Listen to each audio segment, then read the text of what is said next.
네, 오마이TV 팟짱 애청자 여러분, 박정호 기자입니다. 제가 오늘도 광화문 광장에 나왔습니다. 바로 세월호 특조위 단식 농성장인데요. 벌써 오늘로써 22일째네요. 이렇게 세월호 특조위 위원장부터 시작해서 조사위원들이 이 땡볕에 나와서 이 폭염 속에 단식 농성을 계속하고 있습니다. 자, 오늘은 윤천우 조사위 과장을 만나서 말씀을 나눠볼게요. 안녕하세요, 과장님. 예, 안녕하십니까. 네. 아니, 딱 눈에 들어오는 게 수염이 기셨어요. 아, 예, 뭐 길게는 아닌데 어제 오늘 지금 단식 저희 하면서 조금 네. 제대로 손질을 못해서 그러게요. 그렇습니다. 예. 단식 이틀째, 오늘로서 이제 마지막 단식이신데요. 어떠십니까? 해보시니까 단식 해보신 적 있으신가요? 아니요, 제가 뭐 전에 단식을 해본 경험은 없는데 네. 글쎄요, 뭐 저기 위원장님 뭐 한 일주일 정도 하시고 네. 다른 위원님도 한 3일씩 이렇게 하셨는데 저희 조사관들 지금 이제 받아서 지금 뭐 이틀씩 또 이렇게 할 예정이거든요. 네. 그래서 일단 뭐 단식을 하면서 시민분들 또 관심 있어 하시는 많은 분들께 뵈면서 이런저런 이야기를 나눌 수 네. 있어서 또 우리 위원회 현재 어떤 상황들을 알릴 수 있어서 좋은 뭐 시간이었던 것 같습니다. 네. 사무실에 있는 것보다 이렇게 밖에 나오니까 그래도 예. 좀 시민분들을 만날 수 있고 특조위가 이런 상황이라는 걸 알릴 수 있다, 이런 면에서는 예. 좋은 것 같아요, 저는. 저희가 사실 그 결정을 하기까지는 상당히 좀 고심이 많았어요. 뭐 아시다시피 일단 저희가 또 별정직 공무원이고 공무원 신분에서 어떤 그런 단체 행동으로 비칠 수 있는 그런 행동들을 한다는 것이 상당히 조심스러웠고, 네. 그래서 저희들로서는 사실은 주어진 공간 안에서 할 수 있는 것들을 하는 것을 원칙으로 삼았습니다만 결국은 참다 못해 더 이상은 저희가 이제 물러설 곳이 없다라고 하는 판단하에서 어쩔 수 없이 지금까지 어떤 과정들 그리고 특조위가 처한 현실 상황 이런 것들을 국민들께 있는 그대로 알리고 네. 그 부분에 대해서 판단을 받는 것이 맞겠다라고 하는 결정을 내리게 된 거죠. 네. 예. 사실 우리 윤 과장님은 저는 신문지상에서 먼저 뵀습니다. 그 검찰에 가셔서, 서울지검에 가셔서 실지조사하러 예. 가셨다가 뭐 30분 만에 그냥 뭐 들어가지도 못하고 예. 쫓겨나듯이 밖으로 나오셨는데요. 예. 그때 검찰에 가신 이유가 예. 그거죠? 그 산케이 맞습니다. 신문 예. 관련된 그 기사 때문에 가셨는데 그때 상황 좀 설명 좀 해주세요. 아시다시피 그 산케이 신문 지국장 사건의 이제 재판과 그 네. 결과가 이미 판결은 이제 나온 상황이고요. 거기에 제출된 각종 이제 증거 자료들 그리고 증인들의 어떤 증인 진술 내용들, 네. 수사 기록도 이런 것들을 저희가 확인할 필요가 있었던 것이죠. 그 이유는 저희가 이미 신청 사건으로 들어와서 위원회에서 조사 개시 의결을 한 사건 중에도 있고. 참사 당일날 대통령의 어떤 행적 그리고 공적인 어떤 업무 수행 부분에 대해서 신청 사건으로 들어왔고 우리가 또 조사를 해야 되는 상황이었기 때문에 아무래도 그 산케이 신문 지국장 사건에서 그 명예훼손 관련해서 허위 사실 여부인지가 쟁점이 된 부분이 네. 그 당일날 참사 당일날 대통령의 행적과도 관련되어 있기 때문에 그 재판에서 주된 쟁점으로 다루어진 내용이고 네. 그렇기 때문에 그와 관련된 수사가 이루어졌을 것이라고 보고 거기에 해당되는 증거 자료들 등이 제출이 되었다면 저희 역시도 참사의 어떤 진상 규명을 위해서 해당 자료들을 확인하고 네. 조사에 참고를 하기 위해서 저희가 그 자료들을 제공을 요청을 했었던 것이고요, 검찰에. 네. 하지만 저희가 사실 그 자료 제공 요청한 게 실질조사 가던 날이 아니고요. 한 수개월 전부터입니다. 작년부터 예. 저희가 그 자료들을 요청을 해왔었고 네. 심지어는 그 검찰 담당자로부터 자료를 제공해 주겠다라고 해서 저희가 직접 갔었어요. 갔었는데 당일날 예. 입장을 바꿔서 본인이 뭐 이게 그 자료인지 몰랐다라고 말을 바꾸고 예.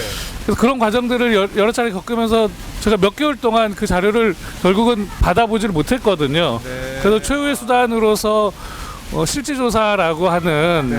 마지막 수단을 저희가 사용을 한 것이고 그럼에도 불구하고 검찰 측에서는 두 가지 이유를 들어서 실지조사에 응하지 않았던 것이죠. 하나는 해당 자료가 참사와 관련된 자료라고 볼 수 없다라고 하는 이유 하나하고 예. 그다음에 서울중앙지검이 참사와 관련된 장소가 아니기 때문에 실질 조사의 대상이 될 수 없다라고 하는 두 가지 이유였는데 저희로서는 좀 납득할 수 없었던 것이 네. 일단 참사와 관련된 자료 여부에 대한 판단은 우리 특조위에서 하는 것이고 그러게요. 그리고 대통령의 행적과 관련된 그 부분이 그 재판에서 주된 쟁점이 됐기 때문에 네. 당일날 정부 대응이 어떤 적정성을 확인하는 부분에 있어서 참사와 관련된 자료라고 본 것이고 그러한 참사와 관련된 자료가 있는 곳은 당연히 참사와 관련된 곳이죠. 그곳은 당연히 뭐 예를 들면 우리가 네. 뭐 살인 사건에서 흉기로 사용된 그 칼이 있는 곳이 있다라고 할 때 네. 우리가 그 장소를 살인 사건과 무관한 장소라고 할 수는 없는 것이잖아요. 그렇죠. 그 장소에 칼이 출입을 있으면. 해서 네. 해당 자료들을 수집을 하고 증거를 수집을 해야 되기 때문에 저희가 중앙지검이라고 하는 장소도 그와 참사와 관련된 자료가 있는 곳이고 그렇기 네. 때문에 참사와 관련된 실질 조사의 대상지라고 그렇게 판단을 하고 당연히 저희가 했습니다만 앞서 말씀드린 그러게요. 이유로 하여튼 거부를 당한 상황이었습니다. 예. 아니 참 상식적으로 이해가 안 되는 일들이 계속 벌어지고 있어요.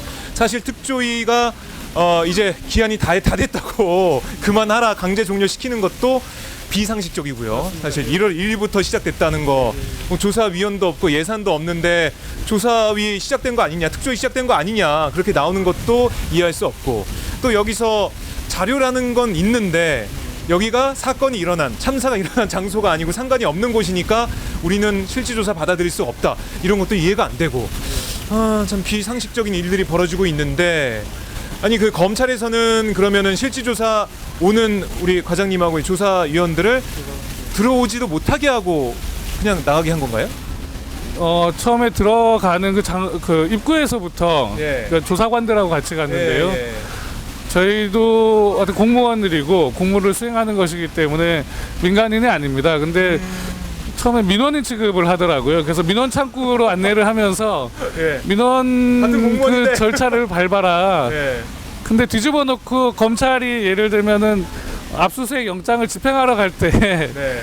민간인으로 하는 게 아니지 않습니까? 그 영장을 제시하면 네. 그 영장의 효력에 의해서 거기에 응해야 되는 것인데 저희는 당연히 실질조사 통지서를 들고 갔고 실질조사 그 실질조사 통지서를 제시를 했음에도 불구하고 마치 그러니까 민간인 취급을 하듯이 민원 절차를 밟으라라고 해서 저희가 강하게 항의를 했고 있을 수 없는 일이다 그거는 네. 우리도 공무 수행을 하러 왔는데 무슨 민원 절차냐. 라고 해서 일단 신분증을 뭐 맡기는 것으로 네. 그것으로 좋다 뭐 해서 만약에 들여보내 준다면 우리 그 정도는 뭐 응할 수 있다 라고 하고 신분증을 맡겼습니다만은 이후에 저희가 그 담당 검사로부터 그 민원실로 전화가 왔어요. 그래서 네. 전화를 받아서 확인한 바로는 아까 그 두 가지의 네. 이유를 들어서 실질조사에 응할 수 없다라고 하는 것이 서울중앙지검의 공식 입장이다. 라고 하는 것을 건네받고 그 끝내 안으로 들어갈 수는 없었죠. 네. 예. 아니 같은 공무원인데 왜 못 들어가게? 아니 그 자료를 보여주고 관련된 자료를 내놓으면 될 텐데 그 끝까지 거부를 했네요. 과장님은 어떻게 보세요? 이게 조사 협조를 해줄 것처럼 하다가 갑자기 좀 태도가 바뀌었는데 뭔가 보이지 않는 손이 작용했다. 저는 그렇게 좀 보이더라고요. 많은 국민들도 이렇게 보고 있고. 좀 이해할 수 없는 부분이죠. 네. 이해할 수 없는 부분이고 그와 같이 이해할 수 없는 부분이 비단 뭐 검찰뿐만이 아니고 다른 기관에서도 비일비재하게 저희는 많이 경험을 많이 했습니다. 그리고 네. 어떤 자료들이 없다라고 했는데 실제로 저희가 가서 확인해 보니 그 자료가 있거나 또 그 자료를 우리가 제공을 해달라고 했을 때 네. 합리적인 이유가 아닌 예를 들면 내부 보안 규정이라던가 이런 이유를 들어서 제공을 거부를 한다거나 예를 들면 지난번에 그 해경 TRS 자료 관련해서 실질조사를 저희가 네네. 갔을 때도 저희가 분명 법에 규정하고 있는 우리 조사 권한을 행사하고 있음에도 불구하고 내부 규정인 그러니까 아시다시피 뭐 헌법 밑에 법률이 있고 법률 밑에 규칙이 있고 그 법의 위계가 있잖아요. 그렇죠. 그래서 기관 내부에서 정한 내부 규정을 가지고 법률에 대항할 수는 없는 거거든요. 우리는 세월호 특별법에 의해서 법이 보장한 정당한 조사 권한을 가지고 제출 요구를 했음에도 불구하고 내부의 어떤 보안 규정이라든가 이런 걸 이유로 들어서 제출을 거부를 하고 끝내 결국은 저희가 뭐 조사관들 십수명이 가서 또 몇 날 며칠 동안 앞에서 또 진을 치고 기자분들도 불러서 언론의 도움을 받고 그러고 나서 겨우겨우 이제 제공을 하겠다라고 하는 또 약속을 얻어내고 하지만 그 이후에 또 6월 30일 이후에는 그다마도 지금 제공이 안 되고 있는 상황이고요. 활동이 끝났다는 뭐 그런 건가요? 예, 저희가 분명히 실질 조사를 한 당일 날 최종적으로는 해경의 말하자면은 해경청장 바로 밑에 있는 상당히 고위직이죠. 그분으로부터 우리가 제공을 하겠다라고 하는 그런 확답을 받았어요. 받고 왔음에도 불구하고 6월 30일 이후에는 특조위의 하여튼 뭐 조사 활동이 끝난 것으로 하여튼 정부의 지침이 그렇기 때문에 특조위의 조사에 응할 수 없다라고 해서 지금 추가적인 자료 제출도 안 되고 있는 그런 상황입니다. 진짜 문제네요. 아니, 이렇게 자료 협조 거부할 때 뭔가 좀 강제적으로 뭐 강제 소환을 하든가 아니 뭐 이런 방침은 없나요? 저희가 가장 안타깝게 생각하는 부분 중에 하나가 실제로 이 문제가 이렇게까지 커질 거라고는 아마 생각을 못했을 수도 있겠습니다. 근데 최초 법을 만들 때 수사권과 기소권을 담보하는 내용들에 대한 주장들이 많이 있었고 그럼에도 불구하고 실제로 법이 만들어질 때는 그 부분이 빠졌던 것이죠. 그래서 결국은 우리가 이제 가지고 있는 조사권이라고 하는 것은 예를 들면 제출하지 않으면 추후에 과태료라고 하는 사후적인 제재 수단을 가할 수 있는 것밖에 안 되고 그 물건 자체를 직접 압수수색 영장처럼 법원이 발부한 압수수색 영장처럼 그 물건 자체를 직접 가져올 수 있는 방법은 없는 거죠. 또 조사 대상자가 조사에 응할 수 없다라고 했을 때 조사에 응하지 않는 거 가지고 사후적으로 과태료를 부과할 수는 있지만 가서 직접 우리는 확인해야 될 내용이 있는데 체포구속 영장처럼 그 조사 대상자를 데리고 강제로 데려올 수는 없는 거죠. 그래서 결국은 정부 각 부처에서 조사에 응하지 않기로 하고 자료를 제출해주지 않고 실제 소환에도 응하지 않는 이런 상황에서는 위원회 현재의 어떤 법이 마련하고 있는 조사 권한을 가지고는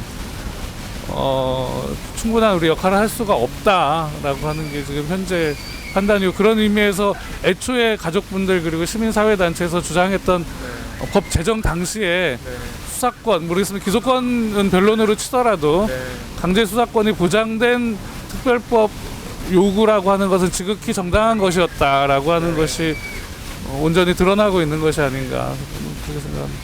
그렇네요. 그렇게 수사권을 달라고 부르짖었는데 그때 그걸 관철시키지 못한 게 너무 안타깝고 지금에서야 제대로 된 조사가 이루어지지 않게 만드는 하나의 원인이 되지 않았나 그런 생각을 해봅니다. 참 이 여당이나 뭐 보수단체나 이런 데 보면 그날 보수단체도 왔었죠. 네. 과장님이 검찰에 가는데 네, 귀신같이 알고 왔더라고요. 고엽제 상당히 많은 분들이 오셨어요. 고엽제 전후에 그 아버님들께서 굉장히 많이 오셨고 한복 입고 오셨더라고요. 한복 입고 오셨고 또 뭐 하여튼 연세 있으신 아주머니들께서도 좀 오셨고 그래서 어딜 가나 보수단체가 뭐 청문회 할 때도 그렇고 어디 방문하면 꼭 따라와서 시위를 하더라고요. 어떻게 그날도 어떻게 뭐 알고 왔는지 하여튼 상당히 많은 분들이 오셨더라고요. 세월호 특조위 이 조사 활동 보장이 되지 않으면 정말 지금까지 해왔던 이 조사가 다 물거품이 될 수도 있다 이런 위기감에서 특조위원들이 이렇게 폭염 속에서도 나와서 단식 농성을 하고 있습니다. 근데 뭐 보수 언론이나 뭐 새누리당이나 이런 데서 보면 세월호 특조위가 그동안 세금을 엄청 많이 썼는데 해낸 게 없다, 밝힌 게 없다 이런 프레임으로 또 몰고 가고 있습니다. 과장님이 보실 때는 어떻습니까? 일단 뭐 두 가지를 말씀드려야 전자 일단 세금을 많이 썼다라고 하는데 세금을 과연 많이 쓴 것인가라고 하는 부분 하나하고 그 다음에 어떠한 성과가 있었는가 그리고 그 성과가 만약에 미흡했다고 하면 그 원인이 어디에 있는가라고 하는 부분을 살펴봐야 될 필요가 있을 것 같아요. 우선 네. 뭐 그 세금 프레임은 사실 작년 초에 이제 저희가 이제 세월호 준비단부터 해서 특조위 이제 준비단 네. 때부터 해서 그리고 특조위를 이제 구성하고 네. 그럴 단계에 그때부터 김재원 네. 뭐 예부터 하여튼 그 세금 프레임을 가지고 들어왔죠. 근데 저희가 기본적으로 요구했던 그 세금 그러니까는 저희가는 예산안이 뭐 100% 반영된 것도 아니고 사실 저희가 요구했던 예산안의 뭐 절반 이상이 깎인 상황이었고 네. 실제로 가장 중요한 어떤 조사와 관련된 사업들, 진상규명과 관련된 부분들이 상당 부분 감액이 된 상황이었고요. 그리고 뭐 언론을 통해서 굉장히 선정적으로 보도된 뭐 생일 케이크, 직원들 네네. 뭐 복리 후생 관련된 이런 것들은 저희가 다른 그 기관 내지는 다른 공무원들의 사례를 그대로 저희가 그냥 가져온 것이지. 왜냐하면 저희도 대부분 민간에서 이렇게 별정직으로 들어온 사람들이기 때문에 실제 공무원들이 그걸 모르죠. 네. 그렇기 때문에 다른 공무원들이 하는 걸 그대로 그냥 가져온 거거든요. 그래서 저희가 다른 공무원들에 비해서 어떤 특혜를 받거나 한 그런 것도 없고, 그리고 세금을 많이 썼다라고 하는 것도 실제로 우리가 필요로 한 조사에 진상규명에 도움이 되는 그런 예산들은 대부분 삭감을 한 상태에서 사실상 뭐 인건비 내지는 뭐 이런 것 외에는 실제로 예산이라고 하는 것이 많이 배정된 게 아니거든요. 그래서 일단 뭐 예산이 많이 들었다라고 하는 것 논리 자체가 말이 안 되고, 네. 그 다음에 성과 부분에 대해서는 저희가 뭐 최근 위원회 의결을 통해서 그 적재된 화물과 관련된 정확한 어떤 화물량들, 네. 그리고 그것이 해군 기지 건설과 관련될 수 있다라고 하는 부분들, 이런 것들이 이제 위원회에서 이제 결과 보고서를 의결을 했고요. 네. 저희가 지금 의결 단계에 이르지는 않았지만 어느 정도 조사를 해놓은 내용들이 있습니다. 하지만 근데 제가 뭐 특별법상으로는 이게 위원회 의결을 거치지 않고는 조사 내용에 대해서는 공개를 할 수 없는 네. 사안인지라 제가 개인적으로 뭐 세부적인 어떤 조사 내용에 대해서 여기서 말씀드린 거는 적절치 않은 것 같고요. 네. 다만 어느 정도 이 세월호 사고라는 게 신청 사건으로는 개별 사건 하나하나로 들어오지만 사실은 이 모든 게 다 연관이 되어 있는 따로 동떨어진 게 아니거든요. 그렇기 때문에 그 모든 전체적인 구도를 가지고 전체적인 진행 정도를 보아야지 신청 사건 중에 뭐 몇 건이 되었고 몇 건이 안 되었고 이런 네. 부분에 있어서는 크게 중요하지 않다라고 보고 있고, 세월호 전체의 어떤 진상을 어떻게 우리가 재구성해내고 어떻게 밝혀내는가라고 하는 부분이 중요하니까요. 그리고 앞서 말씀드린 것처럼 저희가 내부적으로나 외부적으로도 굉장히 어려움이 많았습니다. 일단 뭐 위원회 구성 단계부터 여당 위원 뭐 5분 그런 일들이 있었고, 또 부위원장은 하여튼 2분이 왔다가 또 나가셨고, 네. 또 선거 때 또 여당 위원들께서도 나가시고, 그 전에 위원회에서 또 의결을 하는 과정에서 무엇 하나 손쉽게 결정되는 것이 하나 없었어요. 항상 뭐 그러다 보니 어느 하나 결정을 하는데도 몇 달씩 걸리게 되고, 하나의 의결로서. 그리고 대외적으로 아까 말씀드린 것처럼 저희가 대외적으로 어떤 기관을 상대하거나 아니면 조사를 하는 과정에서 굉장히 비협조적인 그런 경험들을 굉장히 많이 했죠. 그래서 어떤 뭐 자료 하나를 얻어내는데도 몇 달씩 걸리고, 조사를 하는데도 굉장히 좀 그런 어려움들이 많아서 글쎄요, 뭐 결과만 놓고 보기에는 실질적으로 그러한 것들을 왜 진상 조사위원회를 만들었는가. 네. 근데 그럼에도 불구하고 거기에 참여했던 몇몇 다른 위원들은 왜 진상규명과 반대되는 행위들을 해왔으며, 또 우리가 진상규명을 하고자 하는 그 조사 대상자 내지는 조사 기관들에 있어서는 왜 우리에게 그렇게 비협조적인 태도들로 일관했는지, 그 부분에 대한 원인을 파악하는 것이 보다 정확하게 핵심되는 문제점들을 파악할 수 있는 지점이 아닌가 생각합니다. 그러게요. 이 세월호 특조위를 만든 게 세월호 참사의 진상 규명을 하고 그리고 대한민국을 안전하게 만들겠다, 안전사회를 만들겠다는 그런 뜻에서 세월호 특조위가 만들어졌는데 그렇게 활동할 수 있는 그런 여러 가지 제반 여건을 만들어주지 않고 이제 그만 끝내라, 이제 그만 문 닫아라 이러고 있는 자체가 참 말이 안 되는 겁니다. 국민들의 그 염원, 대통령조차도 눈물을 흘리면서 성역 없는 조사를 하겠다, 진상 규명하겠다 이렇게 얘기를 했는데 그 약속을 다 뒤집고 지금 이제 세월호 참사는 어떻게든 묻어두려는 그런 모습으로 저희가 해석할 수밖에 없는데 세월호 특조위가 이대로 문을 닫게 되면 정말 이 세월호 진상 규명, 참사 진상 규명 안 되는 거 아닙니까? 특조위가 이렇게 무너지면요.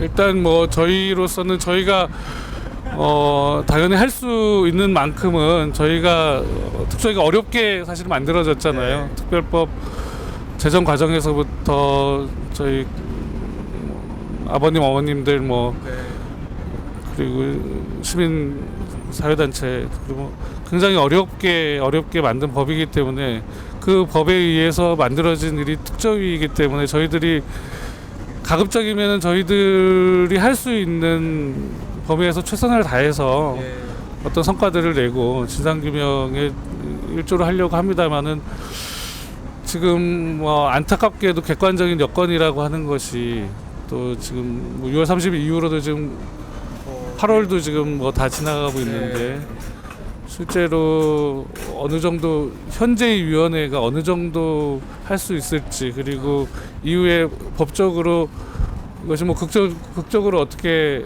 제도적인 보장이 돼서 우리 활동이 보장될 가능성이 있는지 그런 부분들에 대해서 그다지 전망이 그렇게 밝지는 않은 것 같고요. 그러니까 이 여야가 세월호 특조위 시한을 보장하는 그런 합의를 하고 근데 새누리당에서는 여야 국회의원 그리고 뭐 전문가가 참여하는 새로운 조사체를 만들자 이런 얘기를 또 하더라고요. 특조위가 끝났다고. 그 부분 관련해서 물론 여당 쪽에 당연히 뭐 아쉽습니다만은 그게 하여튼 여야 간의 원내대표들 사이에서 그런 어떤 합의가 있었던 모양인데요. 지금 총선에서 사실은 아무도 예상하지 않은 여소야대의 상황까지 우리 국민들이 만들어줬고 또 여러 여론조사를 보면 세월호 특조위 활동이 지속되어야 하고 진상규명이 더 되어야 한다라고 하는 여론이 더 높은 것으로 그렇게 나오고 있는데도 불구하고 우리 야당이 왜 이렇게 어떻게 보면은 제 역할을 좀 못하고 있는 것이 아닌가 저희 입장에서 보면 상당히 좀 아쉬운 부분이 좀 많이 있습니다. 자, 그럼에도 불구하고 세월호 특조위의 3차 청문회가 이제 9월 초로 예정이 돼 있는데 아니 그 장소 문제는 어떻게 됐습니까? 그걸 여쭤봐야겠네요. 뭐 언론에 나온 바와 같이 그 사학연금공단 측에서 일방적으로 지금 취소를 하겠다라고 한 상황이고요. 저게 일단 법적으로는 그게 취소 사유가 안 되기 때문에 우리는 이거는 그 취소 의사 표시는 효력이 없는 것이다. 우리는 그 연금공단에서 하겠다. 그 계약은 계속 살아 있는 거다라고 주장은 계속 하고 있습니다. 근데 만에 하나 뭐 그 연금공단 측이 제가 볼 때는 그 공간을 당일날 열어주지 않을 수도 있고 여러 가지 같은 변수들이 있을 수 있는 것이어서 저희가 어떤 뭐 고민하고 있습니다. 그러니까 이게 지금 세월호 특조위 기한이 이렇게 다 된 상황 그리고 세월호 특조위를 정말로 아무것도 일을 안 하고 세금만 쓴 그런 집단으로 매도하고 있는 그런 모습 그리고 이 청문회 장소 문제까지 하나부터 10까지 세월호 특조위의 조사 행위를 방해하는 모습을 저희가 볼 수가 있는데 세월호 지금 인양 단계에서도 또 그 배에 구멍을 또 뚫겠다는 거 아닙니까? 이거 큰일 아닌가요? 이미 뚫어놨는데 또 뚫겠다는 거잖아요. 저희가 확인한 바로는 한 90여 개의 천공이 그러니까 해수부와 상하이 살비지에 의해서 생성이 됐고 그 외에 뭐 배의 하여튼 각종 부분들 뭐 브로크 앵커 그리고 네. 크레인붐 등등 절단을 했고요. 그거는 뭐 그 인양 작업에 방해가 된다라고 하는 이유로 일방적으로 저희가 통보를 받았습니다. 그쪽에서 절단 결정을 하고 통보를 받는 식으로 그렇게 일이 지금까지 진행이 되어 왔고, 그렇게 하면 안 되는 거 아닌가요? 저희가 누차 그래서 그걸 네. 해수부에 요구를 했죠. 그것을 절단 결정을 내리기 전에 예. 우리에게 먼저 알려주고 그 부분에 대해서 상의를 하는 것이 맞다. 우리는 증거물로서 온전하게 세월호 선체가 보장이 돼야 되고, 또 네. 온전한 인양이라고 하는 것은 정부 측에서도 수차 밝힌 바가 같기 때문에 그 부분에 대해서는 항상 특조위와 사전에 협의를 하고 진행을 네. 하라라고 요구를 했습니다마는 뭐 항상 사후 통보식의 일들이 계속 진행이 되어 왔고요. 이렇게 해도 특조위 쪽에서는 어떻게 뭔가 제재를 하거나 아니면은 이렇게 하면 안 된다는 강제할 수 있는 수단은 없는 거죠. 특조위에서. 뭐 저희가 끊임없이 뭐 예를 들면 뭐 여론을 통해서나 이렇게 그런 부분을 알리고 그런 부분들은 있지만 네. 실제로 그걸 강제할 수 있는 수단은 없는 상황이었고, 더구나 지금 6월 30일 이후로는 아까 말씀드린 바와 같은 이유로 지금 우리의 정상적인 어떤 활동 기간이 아니라는 이유로 더더군다나 그런 부분에 있어서 어떤 협조는 전혀 뭐 자료 제공이라든가 이런 부분 전혀 안 되고 있는 상황입니다. 그럼 이번에 그 새롭게 더 천공을 한다는 거, 거기에 대해서는 특조위에서는 어떤 입장을 또 어떤 당연히 대응을 하실지. 예. 뭐 이 부분에 대해서 저희가 지난주에 어떤 보도 자료를 내고 네. 오늘 아마 저희 오전에 네. 저희 권영민 상임위원께서 또 브리핑도 아마 하셨던 것으로 알고 있는데요. 특정 기본 입장은 당연히 거기에 대해서 동의할 수 없고, 이것은 명백한 증거물에 대한 훼손 행위다. 특히나 이번에 보면 34개의 천공을 추가로 한다고 하는데 네. 그 중에 한 12개 정도는 폭이 한 1m 정도 상당히 큰 예. 그게 한 12개 정도가 된다라고 하고, 주요 조사 대상 부분인 기관실, 뭐 네. 엔진실 이런 부분도 지금 천공을 하겠다라고 하는 것이거든요. 예. 근데 그런 장소들은 대법원 판결을 통해서도 참사의 원인, 지금 참사의 원인이 규명되지 않았지 않습니까? 그러니까 조타 미숙만은 가지고는 확정할 수 없기 때문에 업무상 과실 부분이 그 부분이 무죄가 나온 것이고, 그래서 대법원 판결에서도 조타실, 기관실 또 이런 부분들에 대해서 추가 확인이 필요하다라고 하는 취지에서 그렇게 판결을 내렸고, 당연히 저희 조사 대상으로서 기관실이라던가 엔진실 이런 부분들은 원형 그대로가 유지가 되어야 하는 것이 맞는 것이죠. 근데 지금 그 부분에도 손을 대겠다라고 하니 저희로서는 아니 정말 납득할 수 없습니다. 온전하게 인양을 최대한 하겠다 이렇게 해수부가 약속을 했었고, 우리 유가족들한테도 국민들한테도 이렇게 얘기를 했었는데, 지금 인양을 할 때가 다 되니까 거의 이제 인양 시작하고 하고 있으니까 이제 와서야 천공을 더 뚫어야겠다, 그것도 중요한 부분에 구멍을 내야겠다 이런 거잖아요. 아니 만약에 이렇게 구멍이 낸 상태로 인양이 되면 이게 세월호 참사의 원인이 무엇이었는지 진상 규명이 제대로 안 될 수도 있지 않습니까? 그런 염려가 있어요. 뭐 당연한 우려고요. 저희도 네. 그런 우려들을 가지고 있고, 지금 거기에 더해서 한 가지 더 말씀을 드리면은 지금 네. 인양 과정에서 이미 상당 부분 지금 훼손이 되었고 또 훼손을 할 예정이라고 지금 하고 있고, 네.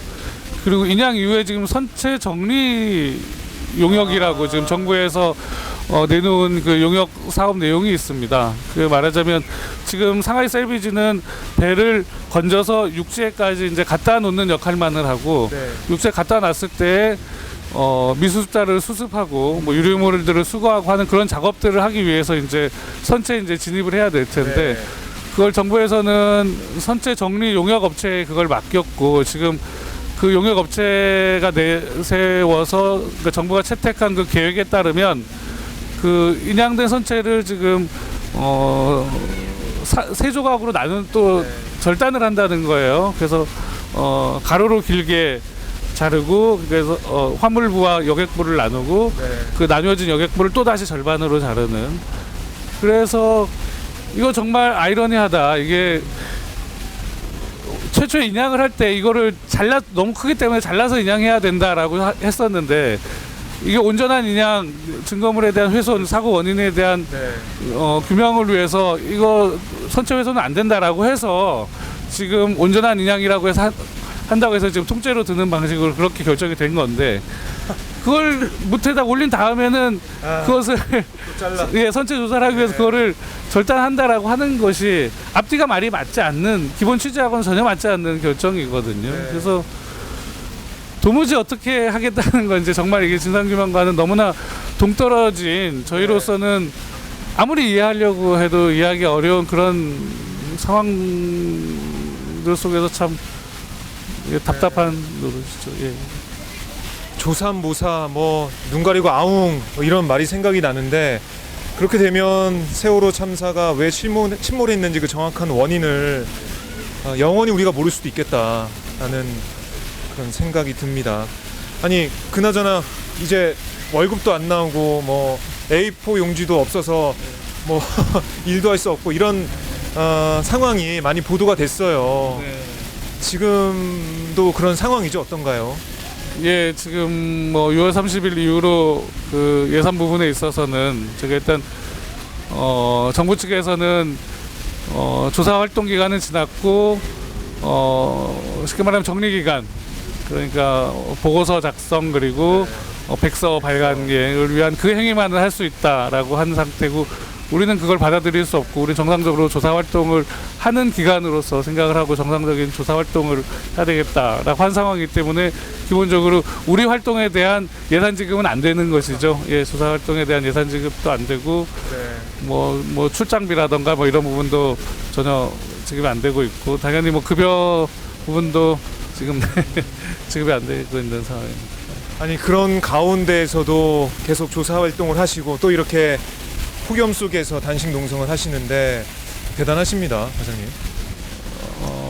글쎄 이렇게 말씀드리기가 상당히 참 제가 어제 가족분들과 또 시민분들 이렇게 뵀는데요. 가족분들께서 그래요. 참 고생이 많다라고 말씀하시는데 제가 드릴 말씀이 없었습니다. 왜냐하면 이거는 그분들이 겪으신 그 고통과 또 그 과정들을 생각을 하면 이거 뭐 고생이라고 할 수가 없는 것이거든요. 그래서 차마 뭐 그렇게 말씀은 못 드렸습니다만 이건 제가 생각할 때 이건 고생이라고 할 수 있는 건 아니고 또 우리 조사관들은 다들 어떤 세월호 참사에 대한 문제의식들을 다 가지고 또 가족분들 또 시민들의 어떤 그런 바람 이런 것들을 안고 들어온 조사관들이 뭐 대부분이기 때문에 뭐 지금 정도의 상황에 오히려 본인들은 더 조사를 하고 싶고 기관과 활동에 대한 그런 부장에 대한 열의가 더 높습니다. 그래서 뭐 물론 뭐 이런 상황이 뭐 1년 2년 마냥 지속이 되면 뭐 다 뭐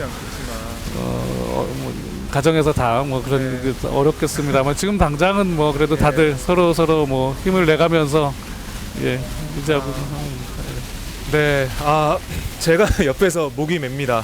눈시울이 저도 붉어지는데요. 정말 어려운 가운데서도 소명 의식을 갖고 우리 세월호 특조위 위원분들, 조사위원분들 열심히 정말 하고 있습니다. 이 방송을 보고 계시는 시청자분들, 방송을 들으시는 애청자분들께서 많이 힘을 주십시오. 팟짱 이 오디오 파일도 많이 공유해 주시고요. 좋아요도 많이 눌러주시고요.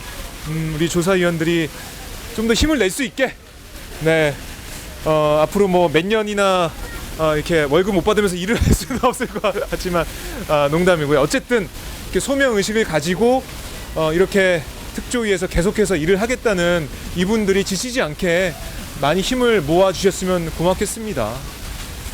자, 과장님 끝으로 저희 시청자분들, 애청자분들께 한 말씀 해주세요. 또 이제 청문회도 곧 있으면 돌아오고 그리고 제가 볼 때는 조금만 더 집중해서 조사를 하면 뭔가 진실이 더 명확한 진실이 밝혀질 것 같거든요. 그 부분에 대해서 말씀해 주시고 인사 말씀 해주시죠.